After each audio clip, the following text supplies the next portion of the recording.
हमारा राष्ट्रभाषा है और इस राष्ट्रभाषा का सम्मान बढ़ाने के लिए और सारे देश में हिंदी भाषा को एक अच्छी भाषा के रूप में सम्मान प्रदान करने के लिए हम सब आज शपथ लेंगे।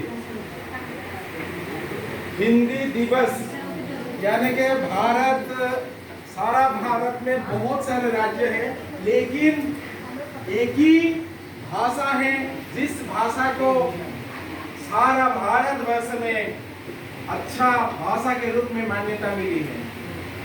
जो भाषा है हिंदी भाषा, जिस भाषा को हम बोलने से सारा भारत के कोने कोने में जा सकता है। एक ही भाषा हिंदी जिसको हम बोलने से सारा भारत के कोने कोने में जा सकता है। तो इसीलिए हिंदी भाषा को राष्ट्रभाषा की मान्यता दिया गया है। तो आज हिंदी दिवस है। इसके अवसर पर भारत देश में हर साल 14 सितंबर को हिंदी दिवस मनाया जाता है। बैठ जाओ।